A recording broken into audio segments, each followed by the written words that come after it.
Let's take a look at a kinetics problem and see if we can work through some of these things. We're going to look at example 12.5. Example 12.5, we're looking at butadiene, and it's reacting with itself to form a dimer. And there's our chemical reaction.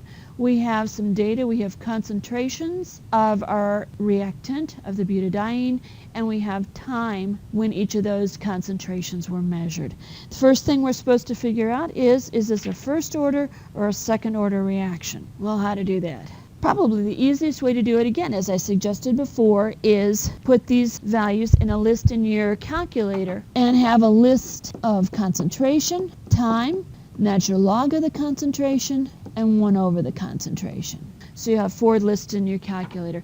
So here are these lists. Here's time, here is 1 over the concentration, here is natural log of the concentration, and here is my original concentration. So there are my 4 lists. Now I'm going to graph them. Remember, whichever graph gives me a straight line identifies the order of the reaction.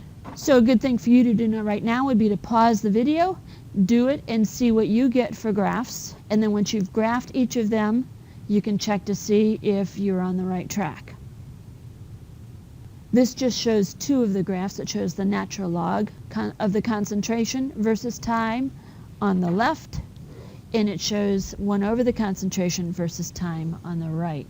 If this had been a straight line, this would have been first order. This looks to be the straight line, so what that tells us is we have a second order reaction. And if you're good with your graphing calculator, it won't take you very long. Our second question, what is the value for K? Again, we remember, hopefully, from our discussion of integrated rate laws, once I have the graph, the slope of my line is K. So let's see if we can figure out what the slope is. So I have 2 points, 100 and 0. And then I'm going to pick this point right here, 400 and 5,000. Change in y is 400 minus 0.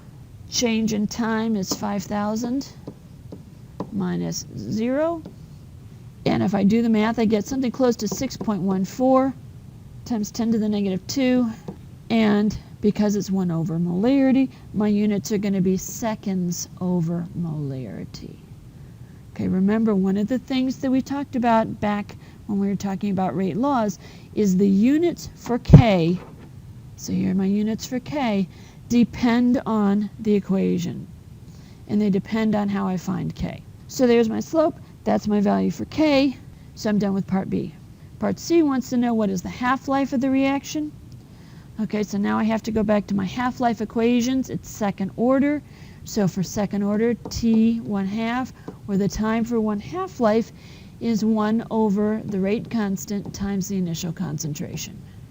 Well, I just found K, so I can use that. So I'm going to go 1 over 0.0614, since that's 6 times 10 to the negative 2. My initial concentration, if I go back and look at my chart, I find it's 0.01 molar. So I do the math. It's 1 over a fairly small number, so I find out I have 1630, approximately, seconds is the time for 1 half-life. So that works us through number 12.5 for an example, and we'll probably spend some time in class going through a couple of other examples.